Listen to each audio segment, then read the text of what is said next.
palestra, eu vi que é um tema que estava muito... Na hora que o Luiz Carlos veio falar que precisava dar uma aula, eu comecei a ver o que estava mais falando na mídia, aproveitei aí os casos que estão acontecendo, e várias discussões estão tendo agora, é muito atual o tema, e tem muita gente que às vezes pensa, quando você fala em droga, no crime, então, porque é ilegal você ter, então você tem que ser preso, e fica uma discussão apenas nisso. A minha ideia, na verdade, é a gente expandir um pouco o conhecimento que a gente tem sobre o tema, para ver o quanto que implica na sociedade o uso de droga. E falar que, na verdade, a droga e a sociedade já são companheiros há muito tempo. Você pode ver que os sumérios, há 3.000 anos antes de Cristo, eles falam da jiru, eles chamavam que era a planta da diversão, que é a papoula, que se extrai o ópio. Então, é uma história que vai junto com a humanidade. A gente tem tanto então a parte da diversão, que eles chamavam, né, do ópio, como o uso medicinal das plantas. A gente fala dos pajés, né? Então, por exemplo, em todas as culturas, né, a gente tem a figura de um médico, ou de um pajé, ou de alguém que cuida e dá uma planta para fazer um uso medicinal. Tem até uma teoria antropológica aqui de evolução, que foi feita, se não me engano, em 2004. São antropologistas que estudaram o uso da planta da cocaína, né, a planta da coca, nos Andes. E falando, e tem toda uma teoria antropológica dizendo que se o homem não usasse as drogas, ele não chegaria no nível de evolução que ele tem hoje, né? Eu acho um pouco demais essa teoria, mas se a gente for pensar em drogas de modo geral, né, até a parte medicinal, talvez tenha uma certa verdade. É que ele parece meio uma apologia ao uso das ilícitas, né, quando ele fez, que ele estudou justamente a cocaína. Mas ele é muito interessante, porque ele fala sobre mascar folha de coca e conseguir suportar a altura, né? Então tem toda essa teoria. Vamos. Para vocês verem aí como a gente vai aprendendo até sobre as drogas, a gente tem em 1885 a venda por 15 cents das gotas para dor de dente feitas de cocaína. Alívio imediato, cura imediata. Né? Então ia lá, criancinha, mamãe com uma dor de dente, aí tomava umas gotinhas de cocaína.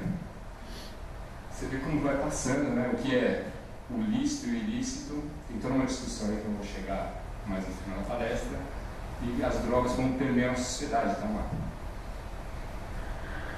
Então isso aqui é um esquema bem simplificado. Brincadeira. É um esquema que tem no site do Senado sobre o Senado, que é o sistema sobre drogas que foi desenvolvido aí depois de toda a problemática que tem, principalmente até com a Cracolândia, todo esse impacto que tem, né, sai na mídia e a gente vai presa. Então tem o Senado e como seria envolvido cada ponto do governo, né? Então desde o governo federal tem os ministérios, o Ministério da Justiça, o Ministério da Saúde, Desenvolvimento Social, Fome, como tem os estados, a parte do estado que teria envolvido aqui os conselhos de entorpecentes, Secretaria Estadual de Saúde, aqui ó, Segurança Pública, né, Assistência Social, e os municípios, a parte de tratamento do CRAS, dos CREAS, dos CAPs, né, e como seria essa interligação toda entre os sistemas de saúde, assistência social, justiça, para você lidar com o problema da droga no país. Eu acho que a gente está num ponto ainda muito mais do que normatização e isso acho que é um problema até da cultura brasileira, que a gente faz as leis, faz normas e aí faz alguma coisa, né? Parece que o governo ele agencia a gente por leis e normatizações. Eu falo governo, que parece uma coisa tão distante, mas a gente faz parte também desse governo e a gente é meio comandado desse jeito no país. Então, ainda não posso dizer o quanto que isso vai ficar só no papel e vai ser uma letra morta, ou quanto isso vai para frente. Mas o que importa é que tenha uma discussão e foi pensado num sistema globalizado de atendimento, que é uma coisa muito já melhor do que você está pensando em droga e falar, vamos prender.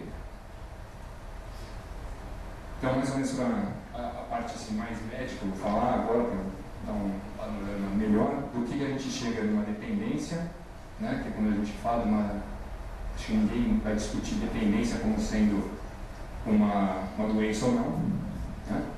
Mas a gente tem todo aqui dentro de um universo aí de quem está usando a droga, você vê que a base é muito maior de um uso, digamos, sem complicação, desde a gente que usa um álcool quando vai a uma festa, que é uma droga, né? Até aquele que chega a ficar dependente, cheio dos problemas da dependência como síndrome, né? Que a dependência é hoje vista como uma síndrome em que a droga vira o centro da vida da pessoa, né? Eu vou mostrar depois como é que o médico chega na conclusão de dependência ou não, mas é mais ou menos isso, né? Então, na base você tem um consumo de baixo risco, né? Então, não tem problemas na vida social. E aí os problemas vão acontecendo, tem problemas quando consome, seria o uso abusivo, e depois as diversas áreas que são atingidas quando a gente tem uma dependência. Eu tenho outros slides para tentar entender melhor. Então, aqui a gente tem o uso social da droga, que seria aquela base, um reforço, né? O que seria um reforço?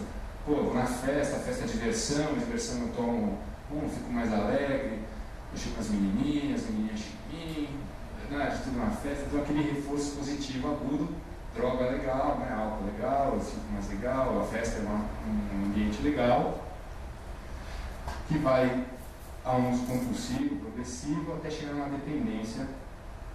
Aí você fala, mas ninguém faz, é todo mundo que faz isso? Eu acho que não, né? A gente sabe que não é, isso não tem alguns fatores genéticos, fator ambiental, estresse, para você desenvolver uma síndrome.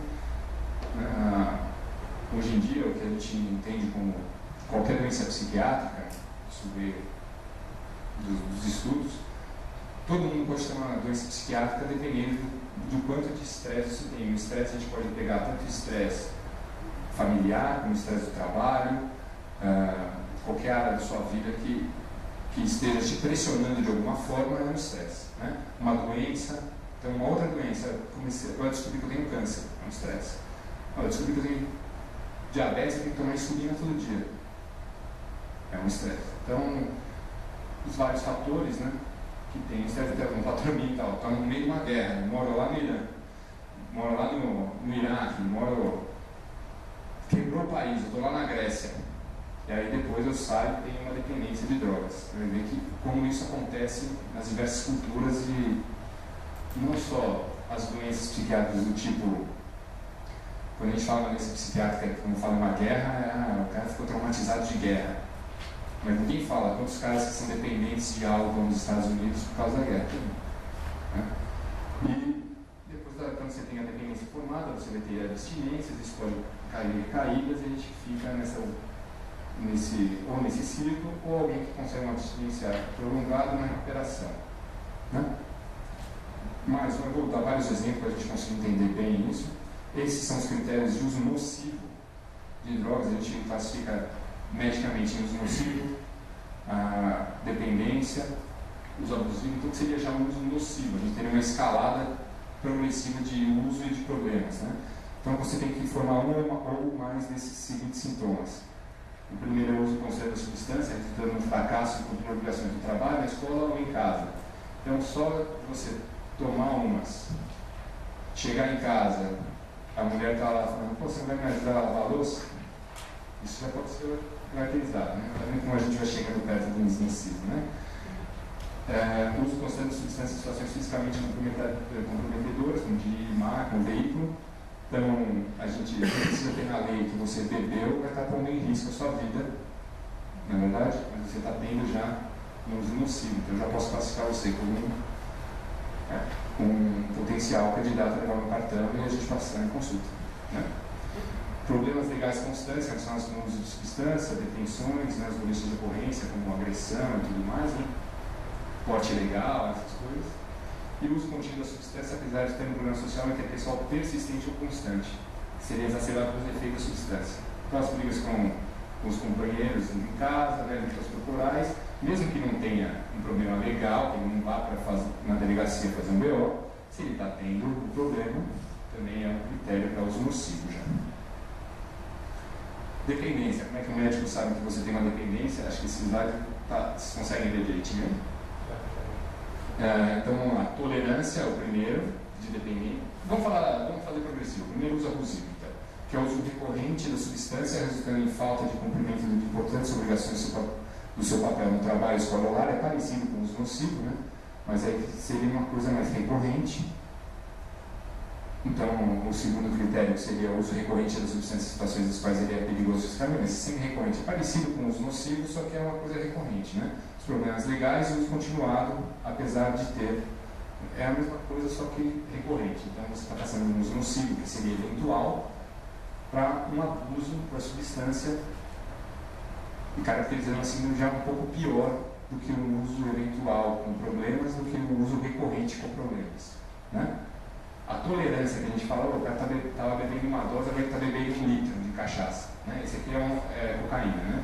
Então você vai ver isso aqui é um sinal que a gente pode estar tendo uma dependência, que é o primeiro aqui, tolerância, né? A síndrome de abstinência, quer dizer, se você para o consumo daquela substância, você tem uma síndrome que é característica da cessação do uso, né? Então, do álcool, todo mundo sabe, quando começa a tremer, fica mais ansioso, começa a ter sudorese profusa, por exemplo, você está tendo abstinência ou substância. Isso quer dizer que a substância estava no seu corpo de tal forma que na hora que você para, o seu corpo sente falta, né? A substância é muitas vezes, aqui é outro, a substância é muitas vezes tomada em quantidades maiores durante um período mais longo do que pretendido, aquela pessoa que chega no bar, senta, não, só vou tomar uma dosinha. Quando vê, o cara que está fechando o bar. Por mais que ele queira sair, ele fica. E aí a gente tem qualquer esforço mal sucedido, um desejo persistente de diminuir ou controlar o uso da substância, né? Então toda vez ele fala, não, hoje eu não vou passar no bar. Quando em álcool, mas pode ser qualquer droga, né? Não vou passar na boca hoje, eu vou desviar meu caminho e ele passa, né? Então, hoje eu vou falar para alguém ir comigo para casa, mas na hora ele não vou precisar dessa pessoa me acompanhar, ele vai dar passo na boca de novo, isso acontece. Muito tempo é despendido de atividades necessárias para obter a substância ou recuperar seus efeitos, então é o cara que toma um porre e aí fica o dia e vai trabalhar, né? Fica o dia inteiro para se recuperar, ou passa o domingo, que ele podia estar ficando com a família dele e não consegue, porque ele está mal, ou de repente ele é o cara que depende de crack, mas ele é de uma família mais socialmente mais perdi o termo, mas uma pessoa é uma classe A, B, e ele não pode ficar numa cracolândia. Ele tem que ir, tem que ter a pessoa certa, ele vai ter que conseguir essa droga de uma maneira toda elaborada, então ele passa um tempo planejando o uso até da substância. Tá? Mas é um critério. Aqui a gente tem que ter 3 ou mais desses critérios para fazer uma síndrome completa e você falar, este é dependente, né? Mas está vendo que com cada um deles, se tiver um, é uma coisa já bem grave, né? Atividades sociais, ocupacionais ou recreacionais, que é esse aqui, que estejam sendo abandonadas ou reduzidas por causa do uso, né? É aquele negócio, quando eu falei que a droga é o centro da vida da pessoa, é isso, né? Ele vai deixando de fazer as outras coisas, ou ele só faz as outras coisas porque a droga está no meio. Então eu vou na festa porque tem um carinha lá que me traz um papel batatinho, então eu vou lá dar uma tiradinha para ele no banheiro, então eu vou naquela festa, né? Ou do álcool. E o uso continuado da substância pesada, conhecimento de ter tido problemas físicos ou psicológicos persistentes ou recorrentes, provavelmente causados ou exacerbados pela substância. Então ele sabe que tem um problema, o cara está tendo esteatose hepática, mas continua bebendo, né? Pô, agora você está com cirrose, continua bebendo, né? Então fechamos os critérios de dependência. É assim que o médico faz para diagnosticar, o psiquiatra, né? Talvez o clínico geral não tenha esses critérios na cabeça, mas o psiquiatra com certeza tem que saber para fazer o diagnóstico correto e tratar as pessoas. Mas de uma outra forma de você ver, agora uma forma assim mais fácil, a gente classifica aí quem usa a droga. Se você não estiver no meio médico, se estiver ali só para ter na sua cabeça, o experimentador, ocasional, habitual e independente, né? Uma forma simples, o experimentador é aquele que se experimenta, vai, usa um pouquinho aqui, tem uma curiosidade, né? Isso é um comportamento muito de jovens, né? Isso tem em todas as sociedades, né? Ocasional é aquele que já começa a usar, sabe que quer aquela droga, ele quer ir em busca dela e vai entrar na festa certa, né? Mas ele usa ocasional, ele consegue ter a vida dele. O habitual é o que faz uso frequente e o dependente que a gente já viu, né? Mas só para ter mais ou menos aí, acho que acabou, não tá bom de slide, acho que todo mundo já entendeu, né? Vou falar agora então um pouco de estatística. Eu falei um pouco dos critérios para a gente ver que a estatística não é feita com base de critério médico do que é dependência, abuso. A estatística é feita num modo de levantamento em que vê algumas coisas que a gente pode se preocupar em a ter uma inferência se a pessoa está dependente ou não. Mas ela é feita apenas para colher dados. O CEBRID é um centro lá na Universidade Federal de São Paulo, que é a Escola de Medicina, né? E o Carlini foi um dos primeiros a desenvolver esse tipo de questionário. É um trabalho, acho que é fantástico, é um dos melhores do mundo. O nosso levantamento estatístico em álcool e drogas é muito bom, reconhecimento internacional. Tanto que em 89 que ele fez esse questionário com esse tipo de divisão. Então, é uso na vida, uso no ano, no mês, frequente e pesado. Então, o que seria isso para a gente entender depois as estatísticas que eu vou falar? Na vida, se ele fez uso de qualquer droga, pelo menos uma vez na vida, né? Ficou fácil. No ano, se ele utilizou aquela droga, no momento que ele apresenta o questionário, uma vez, pelo menos, nos 12 meses anteriores. No mês é a mesma coisa, né? Assim seria no mês. E frequente se ela utilizou a droga 6 ou mais vezes nesse mês, até a pesquisa, até o dia que ele está respondendo o questionário. E o uso pesado é 20 ou mais vezes nos 30 dias que antecederam a pesquisa. Ok? Então, só para a gente ter a noção.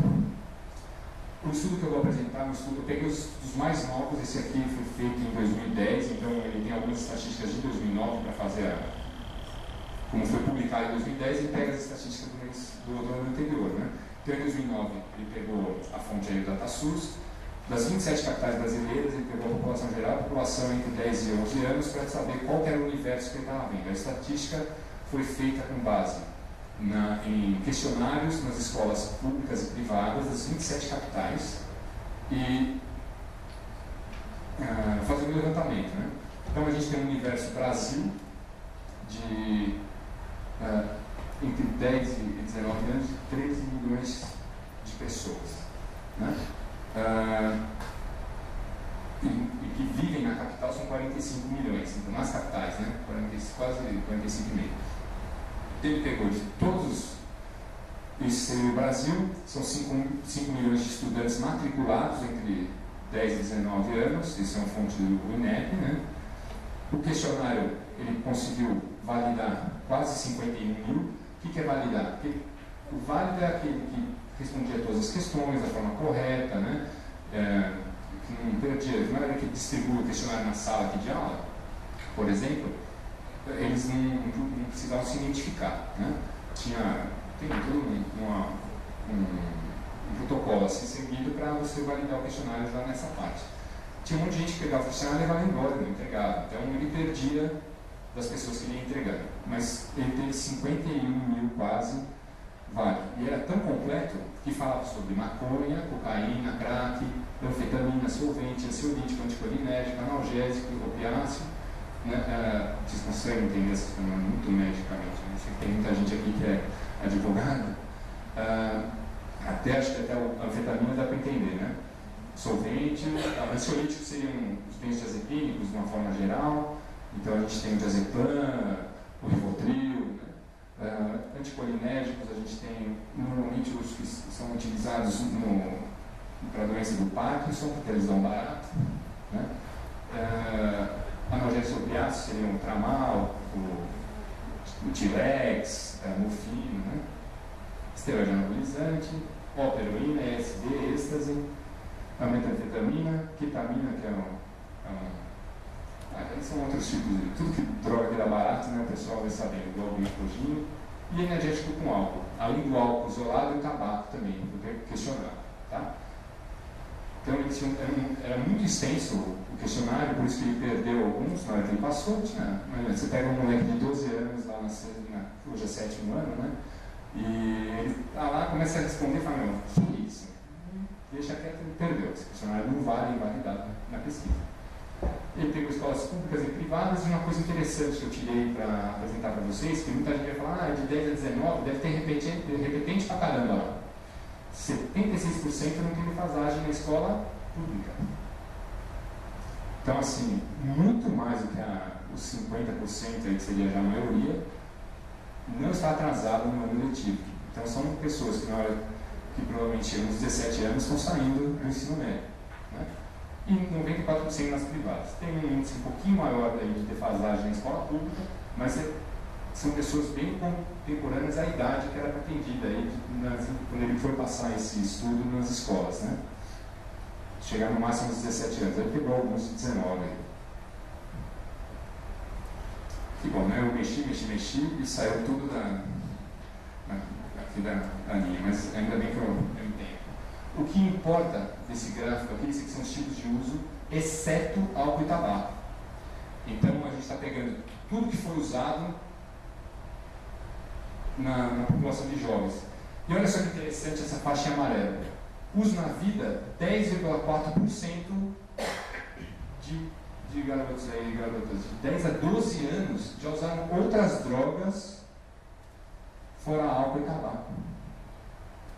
Anfetamina, inalante, diazepam, ketamina, metanfetamina, êxtase, crack, cocaína. 10 a 12 anos, 10% já usam. Né? Eu acho isso super preocupante, por isso que eu trouxe isso para vocês.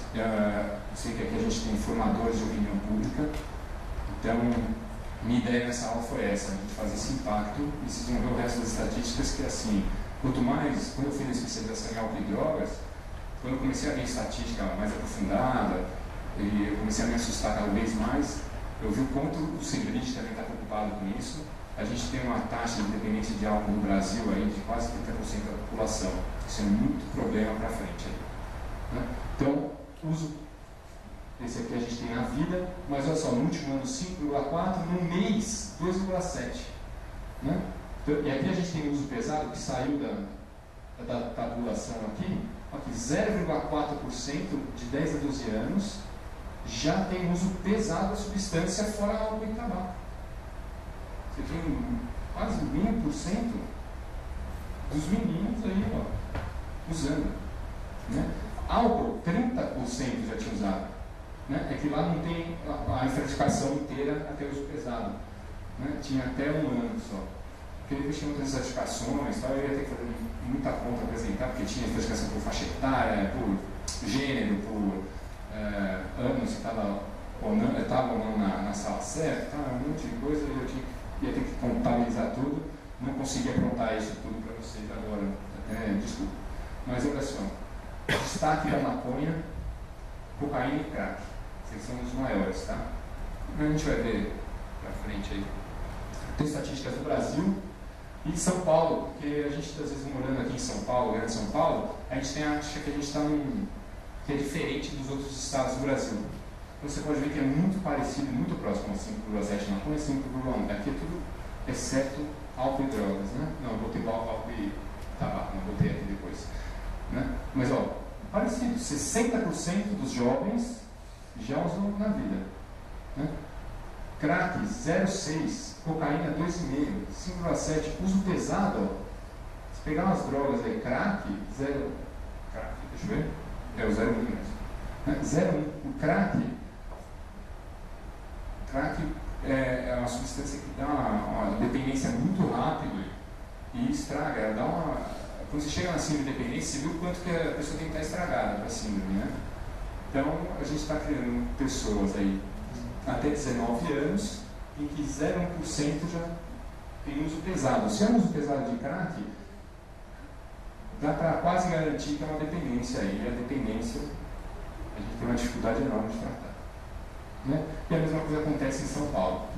Né? Vou passar um pouquinho para frente. Custo do problema, isso é uma estatística americana de 2004. E eles acham que eles gastam lá 181 bilhões de dólares por ano com drogas legais, 185 bilhões só com álcool, 193 bilhões com tabaco, e dá 550 bilhões de dólares por ano de custo social que tem essas drogas. Como é que eles chegam nesses números? Então, por exemplo, aqui eu não consegui pegar um estudo mais novo, não tem essa estratificação em tabelinha, assim, bonitinha. Então, eu desculpa com os dados de 92 e 98, mas eles estão próximos. Tem uma taxa aqui de 4%, e depois eu estou fazendo o cálculo, você vai chegar ao quanto está a estimada do gasto. Então, a gente vê aqui, como é que foi feito aquele cálculo todo? Eles calculam desde a perda de produção pelas doenças relacionadas ao álcool, até a síndrome fetal alcoólica, que é uma síndrome específica da mulher alcoolista, e que o neném nasce com problemas que é da síndrome, né? Eles contabilizam tudo. Então, a mulher que ficou mais tempo internada, teve que ficar com o filho mais tempo, o filho que perdeu anos de produção, eles vão contabilizando tudo isso, para chegar naquele número. O quanto que se perde para você tratar os problemas das drogas, né? Então, você pega aqui, viu, crimes, a parte de tanto relacionado ao álcool como toda o que tem a criminalidade envolta nesse meio. Então, você vai pegar, para você ter uma droga, se a droga é ilícita, você tem todo um esquema mafioso por trás, né, dos traficantes, que é contabilizado aqui tanto de crimes à propriedade, violência, né? O que mais que tem aqui? Tem aqui acidente de carro. Então, eles foram contabilizando tudo isso e a gente chega nessa cifra aqui, ó, que era uma estimativa, né, que foi feito em 1984 com álcool, que a gente chegou lá e dá mais ou menos 185 em 2000. Né? Quando eles fizeram esse estudo em 92, foi criado um monte de toda a organização que a gente está tendo de debate aqui com o crack, eles tiveram na época com álcool, fizeram campanhas nos Estados Unidos para conseguir diminuir essa taxa de crescimento de 3,8% do gasto anualmente. Eles conseguiram diminuir um pouco aí a curva, mas continuam aumentando, né? No Brasil, só para vocês entenderem o que pode estar relacionado ao álcool que a gente não vê nas estatísticas. Câncer de fígado. Quando você morre de câncer de fígado, como é que o médico preenche lá? Morreu de câncer de fígado. Isso aqui vai para a estatística. Como é que ele chegou nesse câncer? Ele bebia? Talvez não seja escrito. Quer dizer, está relacionado ao álcool, a gente não sabe, mas a gente está gastando. Esse aqui também é um estudo que foi feito em 97, só para você ter uma ideia, ó, 316. Aqui está em 1000 mesmo, do SUS, né? É um estudo que foi feito só do Hospital Geral, só do SUS, para ver o quanto que gastava nas APACs de internação. Então, cirrose, alguém tem aqui, tem várias causas de cirrose, mas sem dúvida a alcoólica é disparada a primeira. 11 milhões e 500 mil em 97. Imagina quanto está essa cifra hoje. É só para a gente ter uma noção. Homicídio, acidente de trânsito é uma coisa um pouquinho mais fidedigna, porque o IML tem o centro de estudos lá na criminalística deles, que é do Camargo. O Camargo, ele gosta muito, ele é docente da USP, e ele faz levantamentos, e qualquer dia, quem sabe, a gente pode até convidar ele para dar uma palestra aqui no seminário que vai até o final do ano, né, com essas palestrinhas sobre diversos temas. A gente talvez chame ele para falar um pouco disso. Acho que vai ser interessante, vou propor até para o AEC, que eu pensei. Eles têm a estatística deles ano a ano, com gráfico e tudo mais, quanto isso tem aumentado, os problemas relacionados e tudo mais. Eles têm toda uma análise estatística. Então, como é que a gente chega em todos aqueles problemas com álcool? Para você ter ou com álcool ou com as drogas, né? Por que se gasta tanto com crime? Como é que a gente chega nisso aí? Fora toda a parte das drogas ilícitas, que é fácil a gente deduzir, quando a gente estuda farmacologicamente as drogas, a gente só tem essas que causam agressividade. De todo o potencial farmacológico que a gente tem no universo médico e não médico, a gente chega nessas drogas que causam agressividade. Então, o álcool, o crack, né, que é a cocaína, são estudos que viram isso. 1990, 88, 80, 71, são vários estudos que um comprova o outro, isso já está já é sabido, acho que para fazer estudo para saber que dava agressividade, né? Mas fenilciclidina, anfetamina, barbitúricos são usados mais para anestésico também, né? Mas essas são as drogas. De todas as drogas que a gente tem. E os usuários de drogas concordam que não existe a relação. São 2 estudos de Fagan e Collins, né? São estudos aí já mais antigos, mas que comprovam isso. Eles fizeram um questionário e davam para o usuário. E aí, como é que você se sente quando você usa a sua substância? E aí você vê que eles concordam que não existe relação nenhuma com a agressividade. Eu tomo e fico relaxado, né? O que mais se fala quando fala uma coisa? Não, eu fumo um beck e fico sossegado. Não é verdade? Então, assim, a relação, se bem que a maconha não dá agressividade comprovada no estudo, né? Mas foi só um exemplo, assim, para a gente saber como é que o usuário acha que está acontecendo com ele. Ele bebe a cachaça e acha que fica sossegado. E quando você vê aqui, os estudos comprovam que ele ficou mais agressivo com a observação do pesquisador do que, né, fazendo o teste, como ele se comportava em cada teste psicológico e tal, e como ele se sentia quando você perguntava. Então, os problemas sociais aí, aqui no Brasil, tá? Como são vários estudos que eu peguei de vários lugares diferentes, eu não botei as fontes, mas é mais ou menos isso aqui. 18 a 75% das acidentes de trânsito envolvem pelo menos uma pessoa alcoolizada, e a gente tem 71% dos pedestres atropelados por causa do álcool. Então, quando a gente fala em lei seca, aqui vamos passar para a parte dos advogados, né? O quão é importante a gente ter uma atitude, eu acho assim, a gente normatiza demais a opinião do médico falando da lei, não briga comigo, né? Mas tenho a impressão, como lei, que a gente normatiza demais o trânsito, com coisas assim que às vezes não precisariam estar normatizadas, e a gente esquece uma coisa que teria que ser muito mais comida, muito mais rígida, que é o álcool. Né? Álcool e direção realmente não combina, medicamente comprovado,